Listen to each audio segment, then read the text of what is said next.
vision. Number three, learn how to present it to people and learn how to present in a convincing manner. That's how people can follow you. Must be able to talk more about it. So number one is going to be vision. Like, okay, we're setting up this. Why are we doing this? Because of the vision. Like he explained earlier on Zion Stone's Hall, what's set out to do young people that should be relevant on earth and equally be relevant in heaven. We don't believe that somebody should only be relevant in heaven when you're based on earth. Should people of influence and we should occupy important space. So another role of leadership in succeeding in career and business is team building. Team building. Leadership is about members, it's about your team. It's not about yourself. It's about your team. That the more you develop your team, the better your outlook and the results that you get. And that's why big organizations spend so much money in training their personnel, training the management team to ensure that they turn them to a high performing team and they help in such a way that they leverage on their strength and help them to analyze what they need to do. The third one there is communication. A leader must be able to communicate effectively to ensure that goals and expectations and feedbacks are clearly conveyed to the team to be able to communicate. uh, we've gone beyond the traditional leaders that they hide something inside book or that will say that okay, I can't tell you everything that I know now, but you will know it with time. That doesn't happen in a conventional time. You release all that you have, and as a leader, you don't believe knowledge ends with you. You only learn from your team. You share mind together, you rub mind together to get your goals accomplished. The next one there is decision making. Leaders make informed and timely decision. Leaders make informed and timely decision. And then, how can a leader make informed decision? He's going to be a man that reads a lot. He's going to be a man that monitor trends and events. He's going to be a man of data because I've had people talking today without data, and especially we of the Christian circle. Some things we say sometimes are just hearsay and we turn it to a law. Somebody said this. So when somebody said, I said, okay, I said, where did you hear it from? Say, and somebody said it. Where is it coming from? Somebody said it. So as a leader, whatever we needed to do in an organization, we put it in black and white. That's how we operate. And that's the essence of, we call something ISO 9001 in where in the place of work, how we package our document. We call it quality management system. He said, write it, don't say it. Put down all that people needed to know about that so that people will know them. So it's pretty important decision that we'll make. And in our team, we'll make decision collectively. We don't look down even on the gate man. We don't look down even on the cleaner. We bring everybody together, we organize the idea together, and we put them in a basket. Then we aggregate it, sieve it, and take so that everybody can own up to the decision that we make. And by so doing, we can all work together without needing to push anybody because we all know this is coming from us. This event we all planning together. That's why we are all here today. Some are online, some will still be joining because we all have it together. There is nothing like one man team in leadership. So I keep on seeing it in the environment where we are. That one superman. There is nothing like that in leadership. Everybody is involved. You come into this premises this morning. Security man is there is as important as the manager. So everybody is important, and that's why we make a collective and informed decision. The next one is problem solving. Problem solving. Problem solving. We say as a leader that will navigate challenges and setback by analyzing the problems and seeking solution and adapting strategy as needed. When there is problem, we don't run away from problem, but we sit down to ask ourselves certain questions. When a student failed a paper, okay, what we should do is sit down. Okay, why did you think you failed? Then let's sit down and if you're going to be a good leader, you are going to avoid pointing fingers. Blame game doesn't happen in 21st century leadership. You don't blame people. a story of IBM in those days, set up by Watson. One of the engineer made a mistake that cost them 600,000 US dollar. So he summoned the engineer into his office and he said, "You know why I call you?" The man said, "You want to fire me?" He said, "No, I won't fire you. Because if I fire you now, you will go elsewhere to a competitor because you've learned something by that mistake you made. So you carry that dollars, $600,000 experience to another place. I'm not going to fire because if I fire you and employ somebody else will still make that same mistake. So, and as a leader, and that's a leader. So we solve problem. We look for problem to solve. And for us today, there are problems around in our environment. I'm sure the man that owns this place, look at this place and he sees that okay, some people they want to stay away from home, they want somewhere different. And they put up this place. And he was thinking something they want to play snookers and just come and drink. He set up this place. And it's solving problem because it's a solving problem that will make money. When we don't solve problem, we don't make money, right? So it is pretty important.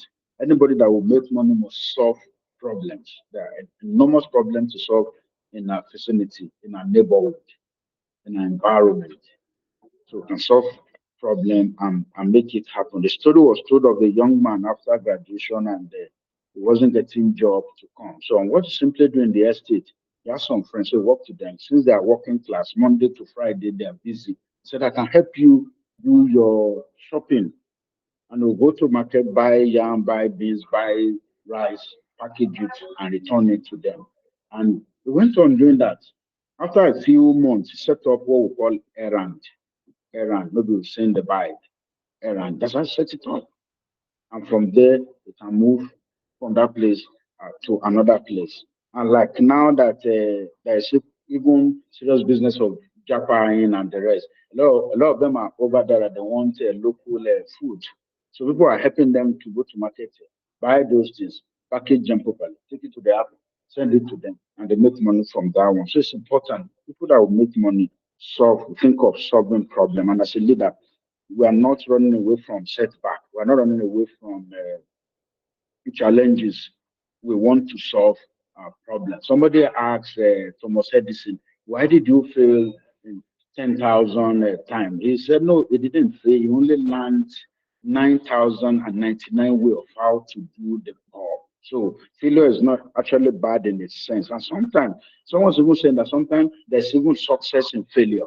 Because I ask every successful people today, they failed at one time or the other, and they're not afraid to take another step. Even when they fail, they still want to try until they get it done. Innovation is the next one. Innovation is key.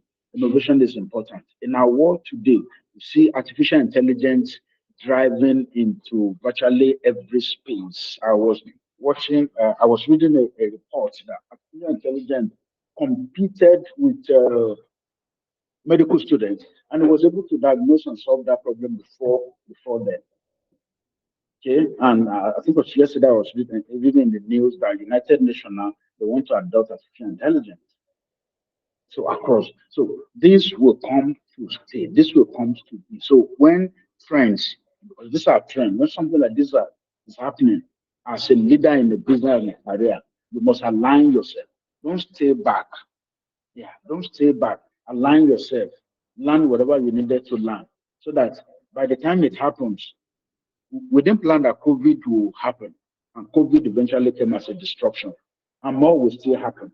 People that cannot use Zoom and Google Meet and the rest of it, they are behind. They have to learn it. People that cannot use WhatsApp, they have to learn it. So now, a lot of other things are going to happen. So, and then we must learn how to present our product in an innovative way.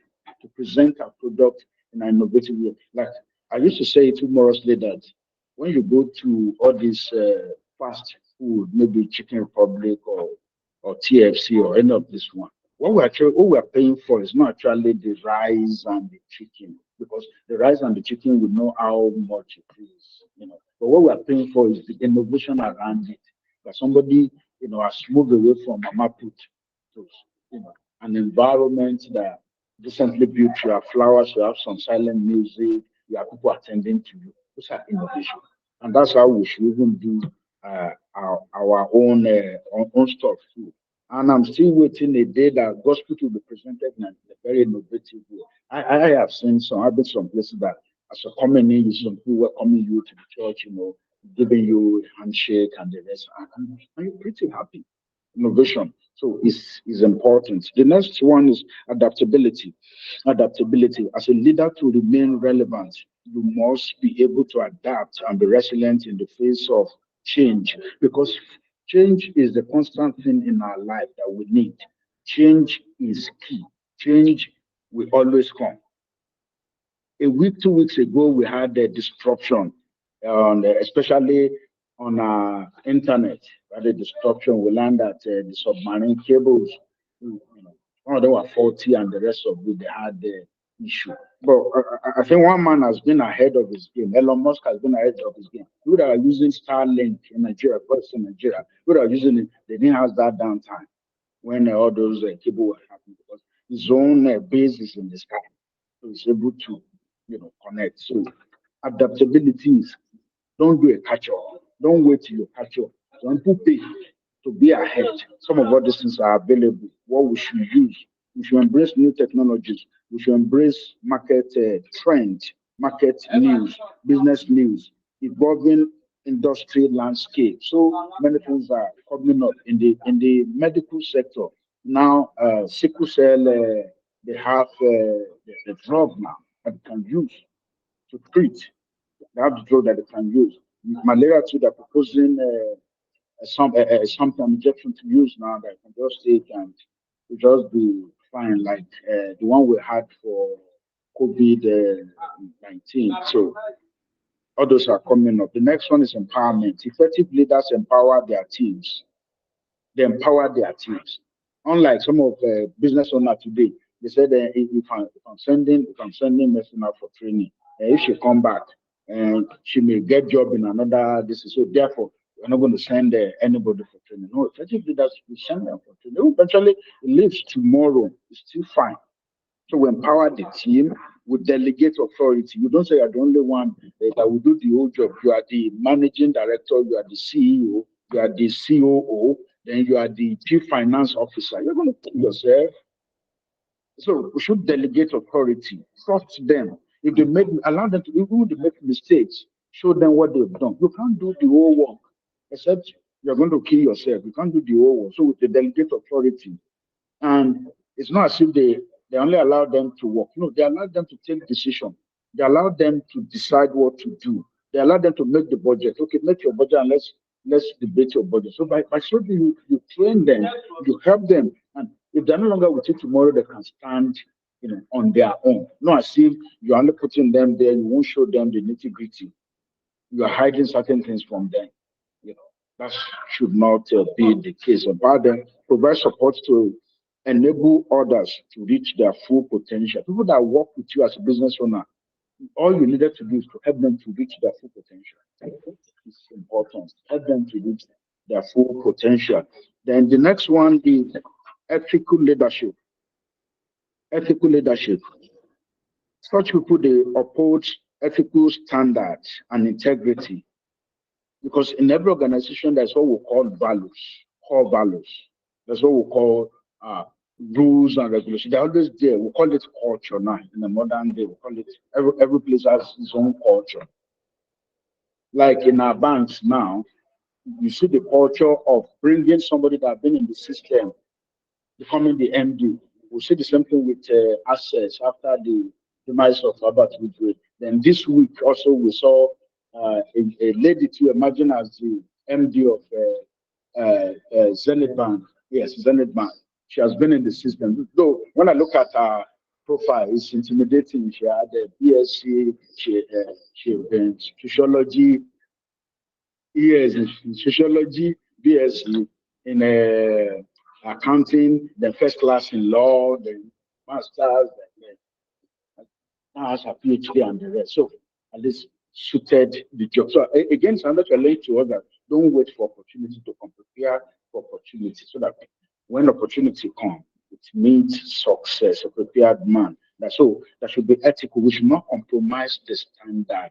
In every place there are rules and regulations. In some places you cannot talk to the competitor. In some organizations you cannot talk with the customer. If you are caught, you are fired. So there are all these ethics. There are all these culture that governs a place of work. So, and as a leader, don't lower the standard. Don't say now nobody will give you query, then you can do and undo. It doesn't happen. It doesn't happen. And as a leader too, and somebody that owns business, place yourself too on salary. It's not that you'll be collecting money on interest. Place yourself on salary. So when you finish your money before the month end, you will suffer it. No, as if we just call a cashier. Oh yeah, send this money. Cashier, do all this one. Before you know it, you will run down such an organization, but be disciplined as well and be ethical in the way you do your things. Then the last one here is continuous learning. Of course, there's nobody that will be a leader without learning.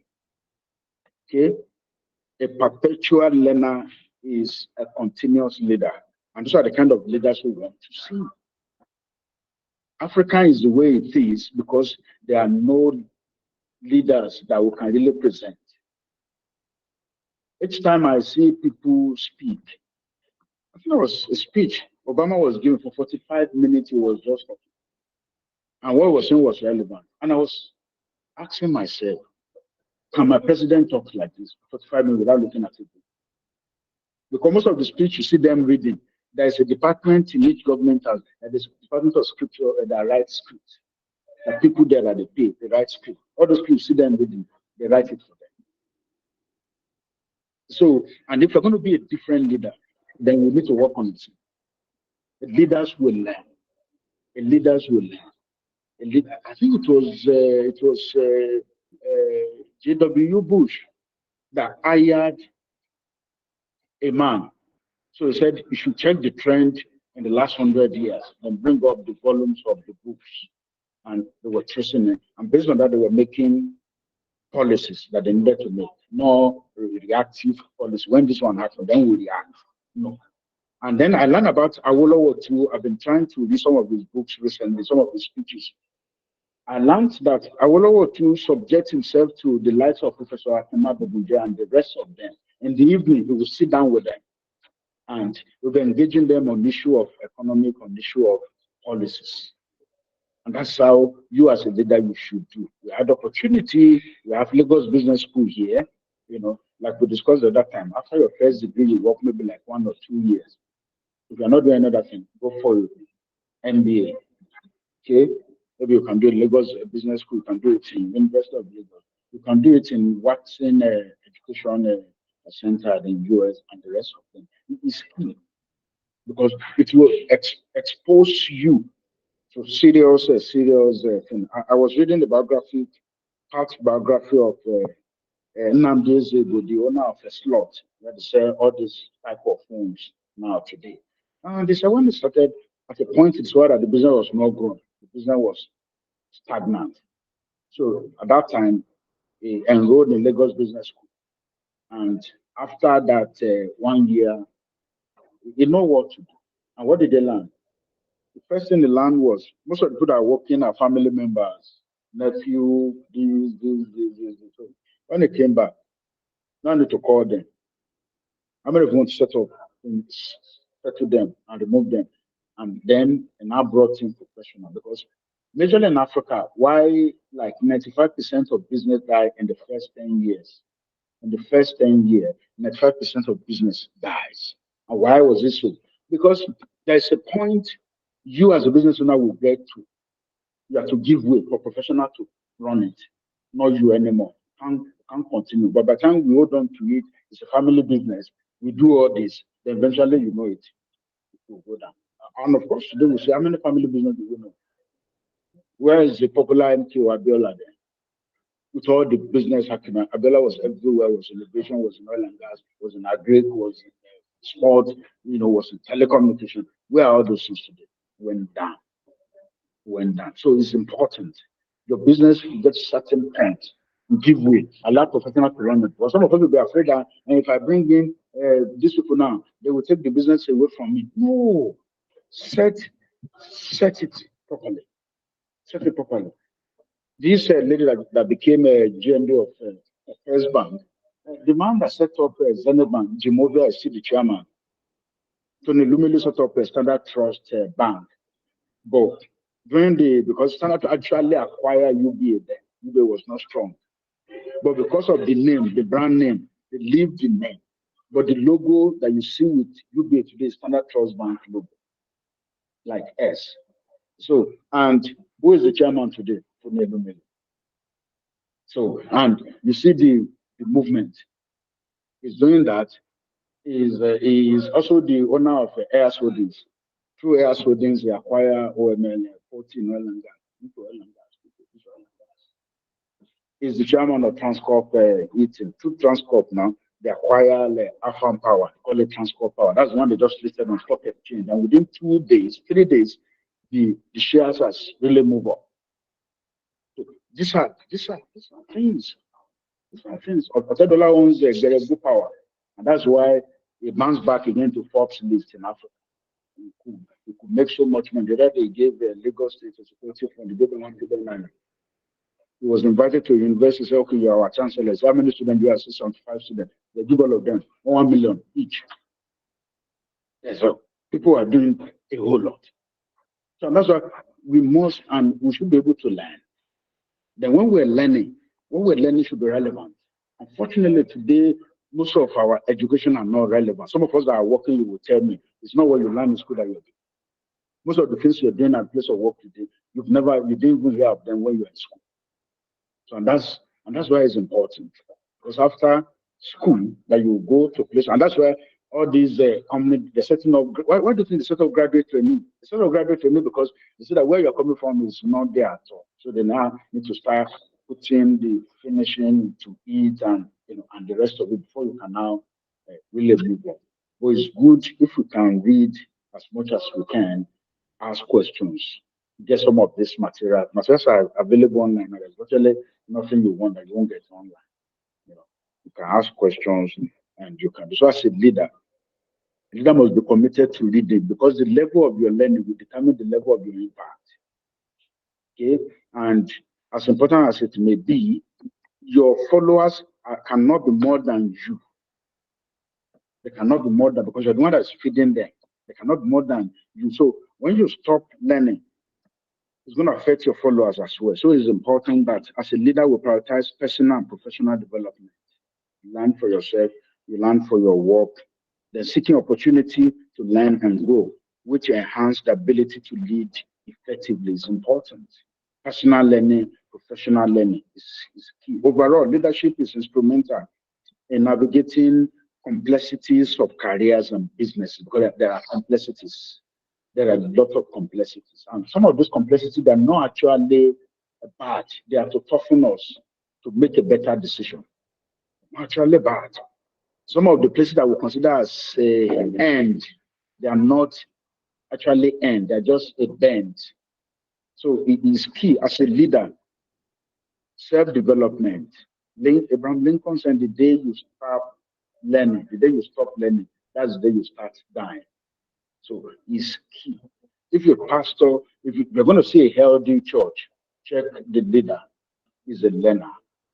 And it's not only learning personally, it's equally pulling the member.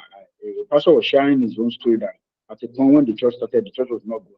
And somebody gave him this book, Purpose Driven Church by Rick Warren. Yes, he wrote Purpose Driven Life, also wrote Purpose Driven Church. So he said, God, that when he read through the book, he called all the pastors, he bought the book. As a leader, too, you spend for your followers. He bought the book and share with the pastor. So in the night, they sit down, they read the book, they adapt. And that was where they set up the 5 food of the ministry. And the church is everywhere. So it's important. Let's learn. When you read, you get information that you are supposed to pay for. So you get it freely. Because there's virtually everything we have today is a product of somebody's thinking. When you read, it widens our imagination. And when our imaginations are very wide, it will always provide answers for every situation. And when we have answers for every situation, there won't be problem anywhere. Because as they're coming, you're solving it. As they're coming, you're solving it. That should be the essence of education. That we are open we are not one-sided. We are not blind. Because somebody that is not informed is blind. So when you are not informed, you'll be deformed. Okay? When you're not informed, you'll be deformed. When you don't update yourself, you'll be obsolete. So education is key. And little wonder Paul was telling Timothy in 2 Timothy 2:15, I said, study to show yourself approved unto God. A workman that may not to be ashamed, but rightly dividing the words of truth. It's at that point. The difference between Paul and Peter and the rest of them was this learning. Agrippa was saying, he said, Paul, too much learning want to turn you. Man. He learned so much. He wrote 2/3 of the New Testament. And he had certain revelation that he said he was not allowed to repeat it. I had to close it. So these are. So if I'm making a difference in our own time, in our own generation too, we must be given to so much relevant learning so that we can make an informed decision, so that we can lead people in the way they're supposed to go. Like all these people mentioned now, they are the chairman of that company. But are they the ones that are in charge of day-to-day running? No, that's not their work. They're not in charge of day-to-day running. They do whatever they needed to do. So when you learn as much as is required, you'll be able to drive success through strategic vision, effective communication, and empowerment of others. So these are the 10 points I try to consider under this place as we look at the roles of leadership in succeeding in both career and business. If we succeed in both career and business, these are the 10 points that we go with. Even in life, those 10 points are really key. So thanks for this opportunity. We'll drop the mic at this point. Thank you.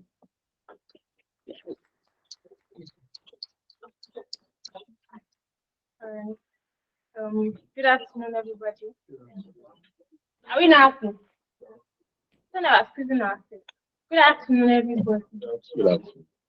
So, from the little I met from what Mr. Emmanuel said, I know we have learned a whole lot here. Who can quickly share with me what they learned from succeeding in career? Anybody?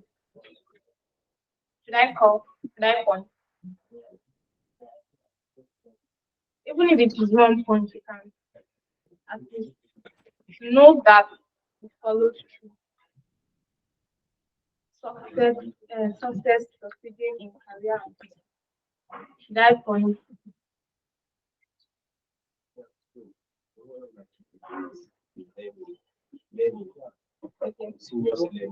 Stop learning.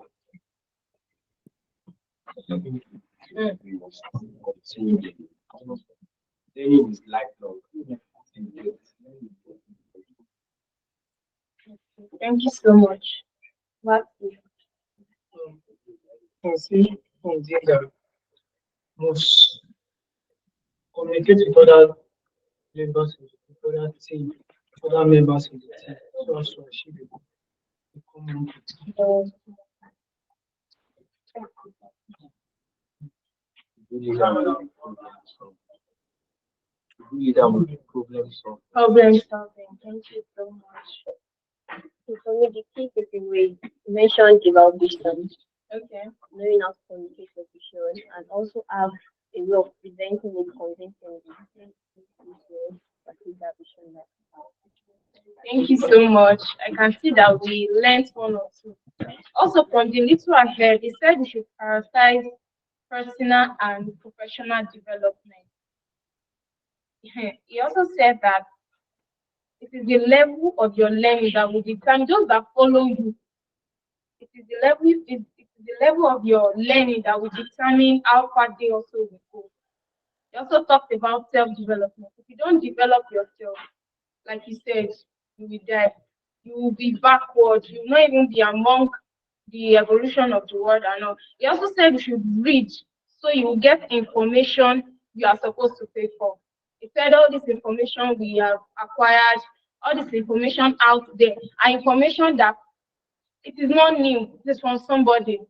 So the more we learn, the more we know, and the more we know, the more we have, the more we evaluate how successful we'll be in career. So let's give ourselves a round of applause. Thank you so much, Mr. Emmanuel. Thank you.